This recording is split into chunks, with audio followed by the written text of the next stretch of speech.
सब ने कोई ना कोई तरीके का गेम तो जिंदगी में जरूर खेला होगा। मैं आपको एक अलग तरीके के गेम के बारे में आज बताने जा रही हूँ। ये जो गेम है वो एक फिलोसोफर ने दिया है। वो फिलोसोफर कोई और नहीं, लुडविग विटगेनस्टाइन थे, जिनकी इस फिलॉसफी को द लैंग्वेज गेम थ्योरी कहा जाता है। वो कहते हैं सबसे पहला कि कोई भी लैंग्वेज को अगर आपको इस्तेमाल करना है तो उसका कॉन्टेक्स्ट बहुत ही ज़्यादा क्रूशियल होता है।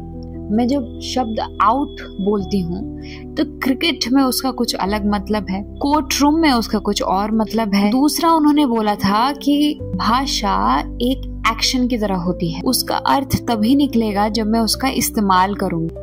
Meaning through use.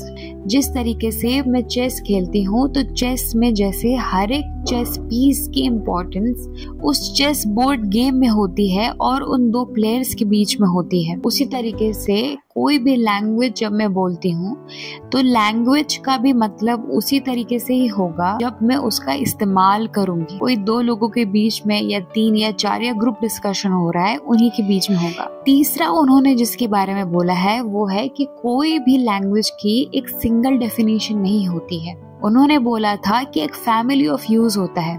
कैसे हम 2 गेम खेलते हैं, उन दोनों वीडियो गेम में सेम सिमिलैरिटी होती है। कोई किसी को मारने जा रहा है, कहीं से हमें वेपन पिकअप करना है, पर फिर भी कोई एक सिंगल डिफाइनिंग ट्रेट नहीं होता, बट फीचर मोर और लेस सेम होते हैं। फिर फोर्थ पॉइंट उन्होंने बोला कि रूल्स ऑफ द गेम बहुत ही ज्यादा इंपॉर्टेंट होते हैं। मैं आपको चेस समझाने बैठी हूँ तो हर एक चेस पीस की इम्पोर्टेंस मैं आपको तभी बता सकती हूँ जब मुझे खुद उसके रूल्स मालूम है। तो जो 2 लोग बातें करते हैं, जो शब्द जिसका वो इस्तेमाल कर रहे हैं, उन शब्दों का मतलब तभी होगा जब आप मेरी भाषा समझ पा रहे हैं। 5वां उन्होंने बोला था कि अगर हम सही भाषा को सही जगह इस्तेमाल नहीं करेंगे तो यही लैंग्वेज सोर्स ऑफ कंफ्यूजन भी बन जाएगी। मैं कोई रिलीजियस डिस्कशन में बैठी हुई हूँ और वहां पर मैं साइंटिफिक टर्म्स को लाना शुरू कर दूं, वाद विवाद तो नेचुरल है। और लास्ट में विटगेनस्टाइन ने कुछ एग्जाम्पल दिए अपने लैंग्वेज गेम को समझाने के लिए। उन्होंने बोला कि ऐसा सोच लीजिए कि 2 बिल्डर मिल करके एक बिल्डिंग बना रहे हैं।